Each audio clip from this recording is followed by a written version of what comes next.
Et en vrai, le longboard, c'est fait pour des toutes petites vagues qui n'ont pas eu toute puissance. Puis en général, les gens qui font ça, c'est un petit peu des flemmards, tu vois. Puis aussi le longboard, en vrai, qu'on se l'avoue, c'est hyper facile.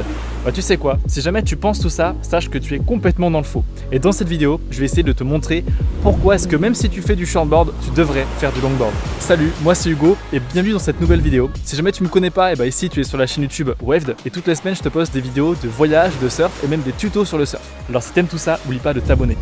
Et aujourd'hui, je vais te parler du longboard et pourquoi est-ce que tu devrais en faire parce que c'est vraiment super important. Allez, c'est parti et bonne vidéo.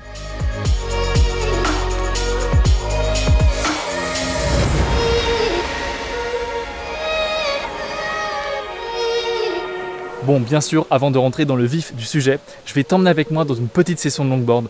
Demain matin, on va se lever assez tôt pour aller surfer avec mon ami Paula. Donc c'est parti, profite bien de ces belles images parce qu'on a loué un super Airbnb ici à Chergao, perdu au milieu de nulle part dans une forêt de palmiers. Donc je te laisse apprécier ces jolies images et on se retrouve juste après pour parler de pourquoi est-ce que tu dois faire du longboard. C'est parti. Yo, bon, on vient de se réveiller là, il est 5h30, égale 5h45 et on va checker le spot qui est littéralement là, en face. Allez, je t'emmène avec moi. C'est magique d'être ici. Là on descend.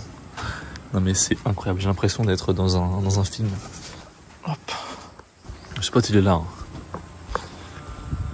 Let's go. Wow.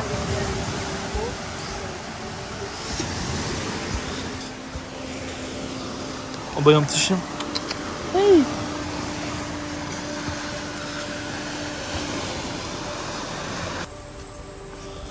Bon, c'est plutôt flat ce matin, mais il y a des mini vagues. On a pris des longboards, hein, on est là pour faire du surf minimaliste, tu vois, prendre des vagues minuscules et quand même réussir à avoir du bonheur en nous. Donc tu vois les voilà.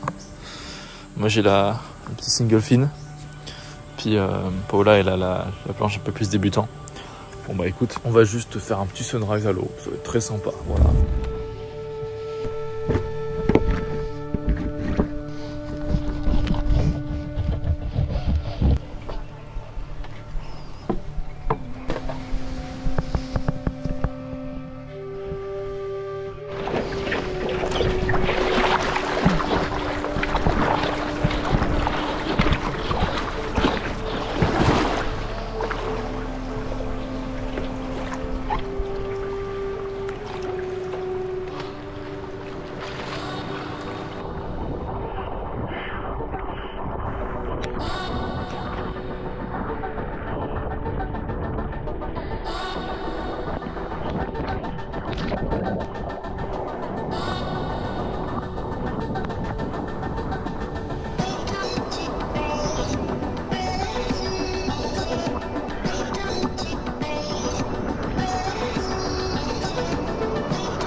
Ah, c'était une belle petite session ce matin qu'on a fait. Comme tu as pu le voir, les vagues étaient minuscules, mais ça fait toujours trop du bien de sortir à l'eau. Puis toutes les 5-10 minutes, il y a une petite vague qui est quand même plus grosse que les autres et où tu peux vraiment faire des choses dessus. Je suis loin d'être le meilleur en longboard, je suis en train de m'améliorer en cross-stepping.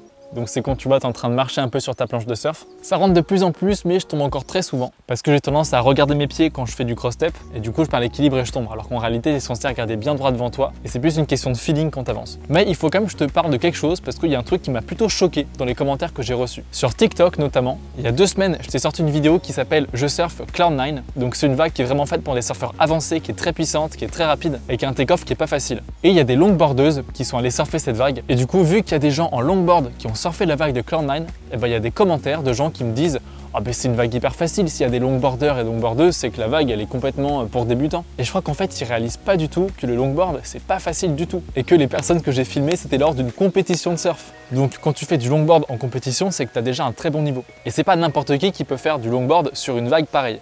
Parce que certes un longboard c'est une planche qui est par définition grande et large, qui flotte, qui a beaucoup de volume et qui est donc bien pour les débutants. Mais bien faire du longboard avec une bonne technique, faire des manœuvres avec, c'est super technique, ça demande un max d'expérience et c'est pas du tout facile. Contrôler un longboard, c'est complètement différent que de contrôler un shortboard. C'est pour ça que ça m'a un peu choqué quand j'ai vu ces commentaires parce que c'est juste des gens qui ne savent pas de quoi ils parlent et qui vont simplement associer planche grande égale débutant égale vague pourrie. Ce qui est pour ma part, je trouve plutôt débile. Mais bon, tout ça pour te dire que le longboard, c'est pas facile. Certes, tu peux débuter en surf avec un longboard là où tu peux pas débuter en surf avec un shortboard, mais entre se lever sur sa planche et bien faire du longboard, il y a une grande différence. Et ça, je pense que toutes les personnes qui regardent cette vidéo et qui font du longboard seront complètement d'accord avec moi. Donc maintenant que c'est acquis que le longboard, c'est pas facile, eh bien je vais t'expliquer pourquoi toi, et ouais, toi qui regardes la vidéo, si jamais tu fais pas de longboard, eh ben tu devrais en faire.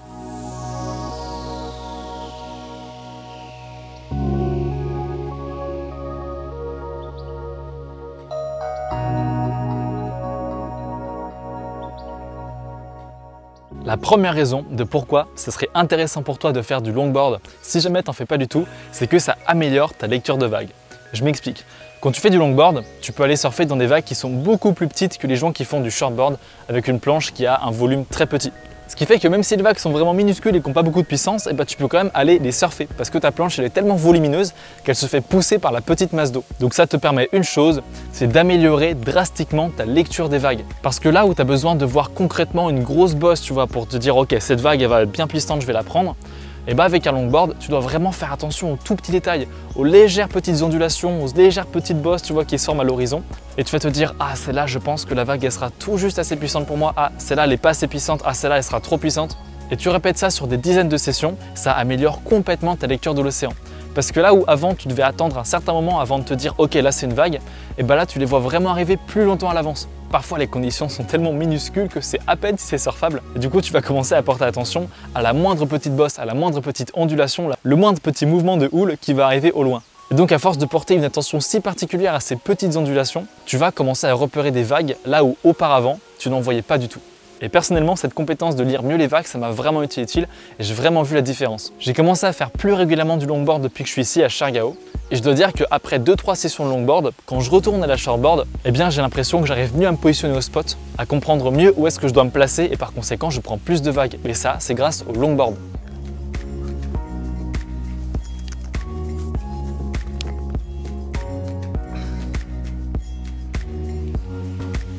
Le deuxième point positif que j'ai envie de dire par rapport au longboard, c'est que ça va améliorer dans un sens ton style de surf. En fait, vu que tu peux aller surfer dans des vagues qui sont tellement petites, tu vas apprendre à épouser complètement la forme de la vague. Tu vas apprendre à vraiment la lire et utiliser sa vague à son plein potentiel. Parce que tu n'as pas une très grande marge de manœuvre en longboard, surtout dans les tout petites vagues, vu qu'il n'y a pas beaucoup de puissance, il n'y a pas beaucoup de faces ouvertes. Et donc, tu vas juste utiliser la vague à son plein potentiel et bouger légèrement ton corps dans une direction ou dans une autre, mais pas trop. Ce qui fait que tu vas avoir un flow beaucoup plus épuré dans ton surf. Et pour te prouver ça, je vais te montrer deux choses. Là, tu es en train de voir un shortboarder qui fait pas trop de longboard, qui est juste là en train de performer sur sa vague, histoire d'engager des belles manœuvres bien radicales. Donc tu vois, c'est joli, le mec il est chaud. Mais maintenant, je vais te montrer une vidéo d'un longboarder, mais qui fait du shortboard, juste pour te montrer un petit peu la différence de style.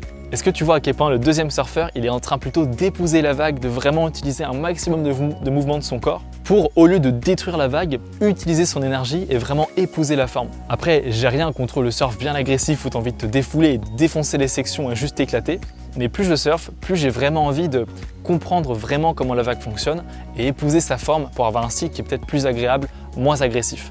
Je sais que ça ne conviendra pas à tout le monde, mais je sais que faire du longboard, ça aide à accomplir cet objectif. Donc voilà pour le deuxième point positif. J'en peux plus de cette chaleur, donc là je vais à l'étage, là il y a une petite brise et je vais te filmer la fin de la vidéo à l'étage.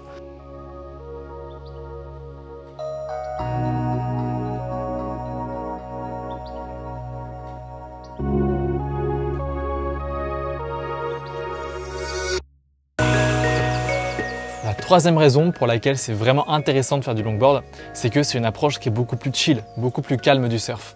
Alors il y a toujours des extrêmes, il y a des longboarders qui vont à fond, tout comme des shortboarders qui sont très chill. Mais globalement, ce que j'ai pu constater de mon expérience de voyage aux quatre coins du monde dans des dizaines de spots de surf différents, eh bien j'ai pu remarquer que les longboarders sont beaucoup plus calmes et sont pas du tout dans un esprit de compétition et de performance. Ils ont une approche qui est un peu plus simple, un peu plus basique, qui aide tout simplement s'amuser. Et malheureusement, il y a beaucoup de gens qui prennent le surf trop au sérieux et qui perdent en fait cette joie d'aller surfer, qui perdent cet esprit de juste profiter de la nature, profiter de cette énergie naturelle qu'on utilise pour se déplacer sur une vague et apprécier ce moment-là. Et bah au contraire, ils vont juste être là pour la performance. Ils vont attendre beaucoup d'eux-mêmes et être très déçus s'il n'y a pas de bonnes conditions, être très déçus s'ils n'arrivent pas à faire les manœuvres correctement sur les vagues. Et c'est, je trouve, un peu triste parce que la base du surf, c'est surtout s'amuser, s'éclater. Et je t'avoue que quand j'ai commencé à faire un peu de longboard, j'ai vraiment ressenti ce relâchement de pression. En fait, c'est même des fois où je prends genre une grosse planche en mousse débutant, tu vois, c'est pas forcément un longboard, c'est juste une grosse planche en mousse, et je vais à l'eau juste pour m'éclater. Je fais n'importe quoi, tu sais, j'enlève un aileron pour voir ce que ça donne, je fais des rotations sur moi-même, je m'en fous, je suis juste là pour m'amuser, je tombe, je recommence, je retombe, et je passe un super bon moment. Et ça m'est arrivé plein de fois de faire ça. Ça pour te dire que parfois le longboard, ça te rappelle juste à la réalité que le surf c'est juste un sport qui est fait pour s'amuser, pour s'éclater, passer du bon temps avec ses amis et de profiter du moment présent. Allez, je vais te sortir un quatrième argument parce que forcément, il y en a toujours un dernier, c'est que tu prends plus de vagues. Et oui, sur du longboard, tu peux prendre des vagues que des shortboarders ne peuvent pas prendre. Donc le temps que tu vas passer à rider ta board avec un longboard est supérieur à ceux qui font du shortboard. Et juste, petite parenthèse, je suis pas en train de te faire cette vidéo parce que je déteste les shortboarders. Je suis moi-même un shortboarder et je préfère faire du shortboard parce que je trouve mon accomplissement dans la réalisation de mes manœuvres et de me donner des challenges qui sont compliqués à réaliser. Mais je pense que faire un peu des deux, c'est un bon équilibre. Et j'ai juste été choqué de voir qu'il y avait un certain mépris des longboarders de la part des shortboarders parce qu'ils pensent que c'est très facile. Et je te mets au défi, si t'es un shortboarder ou une shortboardeuse qui pense que le longboard c'est super facile, prends un longboard, va à l'eau et puis essaie de faire un peu de cross-step.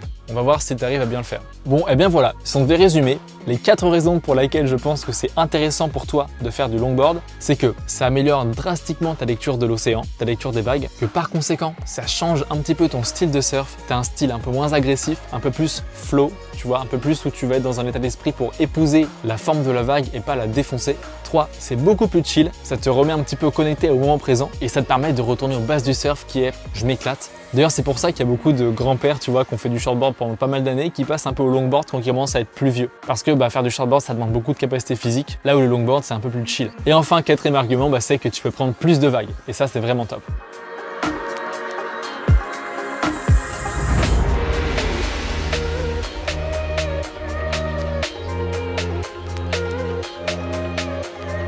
Voilà pour cette vidéo. Avant que tu partes, j'ai quelque chose à te dire. J'ai même 2 choses à te dire. La première, c'est que si t'es pas au courant, je viens de te sortir le kit de démarrage surf. Donc si jamais tu es surfeuse ou surfeur débutant et que tu as envie d'apprendre à surfer, c'est un kit qui va t'apprendre toutes les grandes bases du surf pour que tu puisses apprendre par toi-même. C'est une série de vidéos que j'ai fait qui est 100% gratuit, donc tu cliques sur le premier lien en description. Ça va t'apprendre notamment à te positionner pour prendre une vague, choisir ton matériel, ou même des tutoriels pratiques comme par exemple passer la barre avec un longboard, etc. Donc oublie pas le premier lien en description. Et la deuxième, c'est que si tu as kiffé cette vidéo dans laquelle je te donne quelques petits conseils sur le longboard, sache que je l'ai fait surtout en réaction à certains commentaires que j'ai vus sur cette vidéo, qui est la vidéo de Cloud9. Donc si tu n'as pas vu la vidéo où je te présente la vague mythique de Cloud9, je te mets un petit lien sur l'écran ou un lien en description. Tu peux aller la voir, c'est la vidéo suivante, donc n'hésite pas à cliquer sur la nouvelle vidéo. Allez, sur ce, n'hésite pas à t'abonner à la chaîne pour pas louper les vidéos qui sortent toutes les semaines et aussi au compte Instagram de Waved. D'ici là, je te dis à la semaine prochaine et surfe bien. Ciao.